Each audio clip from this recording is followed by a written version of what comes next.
Every year, from fees for whatever, as a member of Parliament, we're not talking about big money here, we're talking about a couple of £1,000s a year if you're lucky.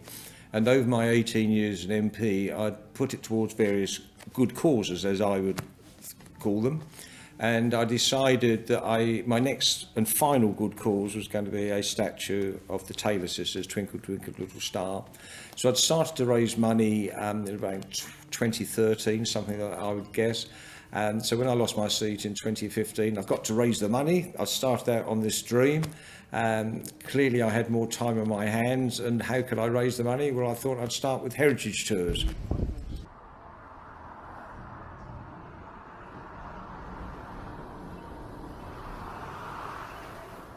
Well, this town hall is the third one on this site. It was opened in 1902 and it replaced the Victorian town hall built in 1844, which in turn replaced the Norman moot hall, which was 800 years old when it was demolished, quite outrageously, you might say, in the early 1840s. But the city fathers wanted something more modern than the Norman moot hall.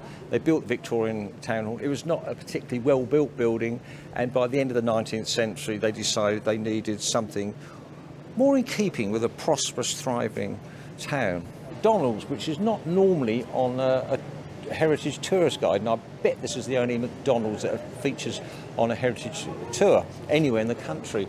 And just a little bit of social history with McDonald's. When it opened in 1984, I think it was one of the first McDonald's outside London. And it was the nearest McDonald's to a lot of American air bases in Suffolk. So at weekends in particular, we had American families coming to Colchester from the air bases, not for our Roman heritage, not for the Norman castle, but to have a little bit of America in a McDonald's. Well, here we are. It's quite an interesting part of Roman Britain. There are only 5 known theatres anywhere in Roman Britain, and Colchester's got 2. And up until 1981, we only had 1. And that's at Gosbecks, about 2 to 3 miles to the south. But the council in the early 1980s was doing some quite nice rebuilding infill housing here.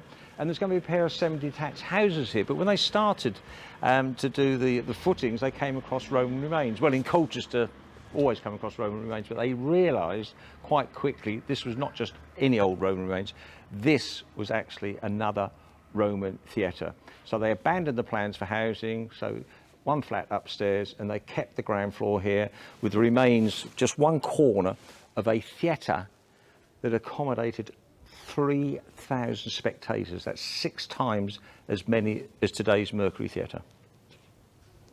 Well, here we have Timperley's as the home of arguably Colchester's greatest son, Dr. William Gilbert, with a D, not a T. He's famous for 2 reasons. One, he was a physician to the first Queen Elizabeth, so he's obviously a man of great renown, did very well in London, but it's not for that reason that Colchester celebrates him. William Gilbert was the man who arguably invented the word electricity. He did a lot of experimental work into electromagnetism, and so that is why he's internationally acclaimed by the science community for the man who brought electricity to our vocabulary.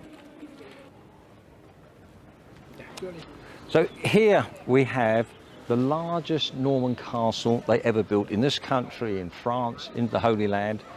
So it's a huge keep, but more than that, it's built on the base of the Temple of Claudius. So here you have the base is from the 1st century, the Norman castle is from the 11th century, but clearly the Normans didn't have big windows like that. We can thank Charles Grey, who in 1726 he lived at Holly Trees. This was in his back garden, and he made the front bit of the castle his study, his library, his office, call it what you like, and he put those big windows in there. And he believed it was a Roman castle, and that is why you've got this Mediterranean type roof. He built this, the top of the spiral staircase, the widest spiral staircase ever to be found in this country. Never seen one as grand as this, and the reason was that the corporation, after the Great War, the First World War, 1914, 1918, wanted something really special. Colchester lost more of its young men per head of population than anywhere in the eastern counties, 1,250 thereabouts, plus 3 ladies. They wanted a fantastic war memorial, and what better setting this? But at that stage, the high street buildings continued all the way across here. So Viscount Cowdray, who'd been the MP 1895 to 1910 as Wheatland Pearson, he's now Viscount Cowdray. He acquired these properties, he bought holly trees in the castle, gave the whole lot to the people of Colchester. Cowdray Crescent he built, his coat of arms up here, and the population, public subscription, pay for this wonderful war memorial. And the reason why the corporation wanted such a prominent position with the castle as the backdrop, because they wanted people coming to Colchester to see a war memorial in such a prestige setting. In those days, this was the A12. High Street, East Hill was the A12. So people going in and out of Colchester would have seen this. 10 years later, the Colchester bypass was built. So the passing traffic never saw it, but what a wonderful memorial.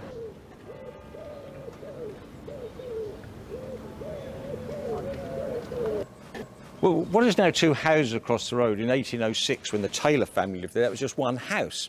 And it was up in the roof there. We're not sure which of those 2 attic bedroom windows that Jane Taylor looked out on, because Jane and Anne each looked out of their respective attic windows, but we don't know which was which. And they looked westwards and into the night sky, obviously no street lighting.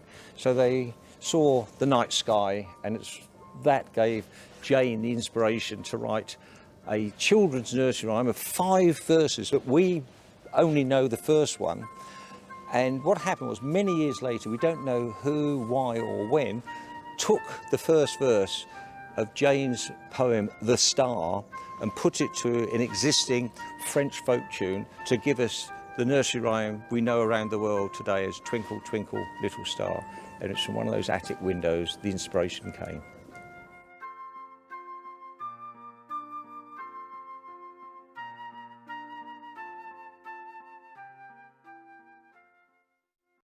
I have hopes that both the highways consent and the planning consent will be granted.